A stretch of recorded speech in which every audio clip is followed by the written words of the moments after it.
got to solve that. Yowza. All right, the holidays can get pretty stressful, as we all know, especially in this final week before Christmas. But a new study shows that prayer has the power to ease your mind. Fox News religion contributor Father Jonathan Morris is here. He will decide the Grinches versus the Griswolds later. Imagine the neighbor with no lights. They in that neighborhood must feel so bad. You get egged right? in that neighborhood and teepeed and everything. So talk about this study. It turns out that prayer is beneficial in many ways. This researcher took a whole pretty large group of people who had been in violent relationships and studied the way in which prayer affected the state of their mind. And he showed with a lot of clarity that it is a very positive benefit to them. Now, it's interesting, at the end of his study, he says, he makes this suggestion, which I think is kind of silly, but he says, but maybe for a non-religious person, maybe they could have, they don't believe in God, they could just have an imaginary friend, like, say, for example, a celebrity that they could just speak to. And the point is, because, I mean, I guess what they found is that you need an outlet. You need some sort of outlet to tell your troubles to. And I think there are, Allison, psychological benefits to, what is prayer? It's conversing with God. It's telling God the things that are most important in your life.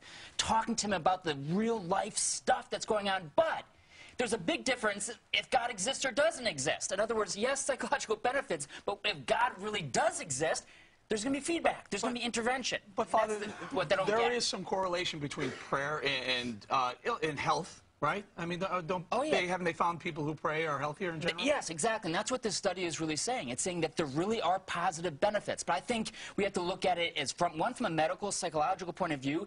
All the studies say that it's helpful. Why? Because you're unloading on somebody else who is worthy of trust, who's not going to retaliate against you. But that's one thing. But if God exists, then it's a whole other level of value to prayer. That there's actually going to be feedback, that there's going to be intervention, that there's going to be divine assistance. Of course, these studies aren't going to show that, but I think that's also why prayer is powerful. No, it makes sense. I mean, think about bottling all this stuff up. It's just going to have negative implications on your mental health. And I don't think it's very healthy to have an imaginary friend. I think let's just be very clear about this. Are you right? I mean, are you being serious? Because if you have an imaginary friend, you can also unload on. I know, but if you have an imaginary friend, there's something wrong with you. Why you got to pick on me? Well, let's not talk about this on air, Dave. Father, what if this is our imaginary friend? Would that be all right? You bring him with you. Little Frosty here is a good buddy. And that guy's not imaginary. He's real. Oh, he's real. Father John trying to put a good spin on it. Okay, Eric, that is fine. Maybe it'll work.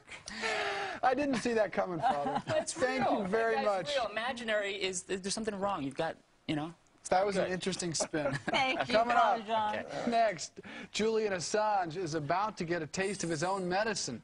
Somebody leaked his personal secrets to the press.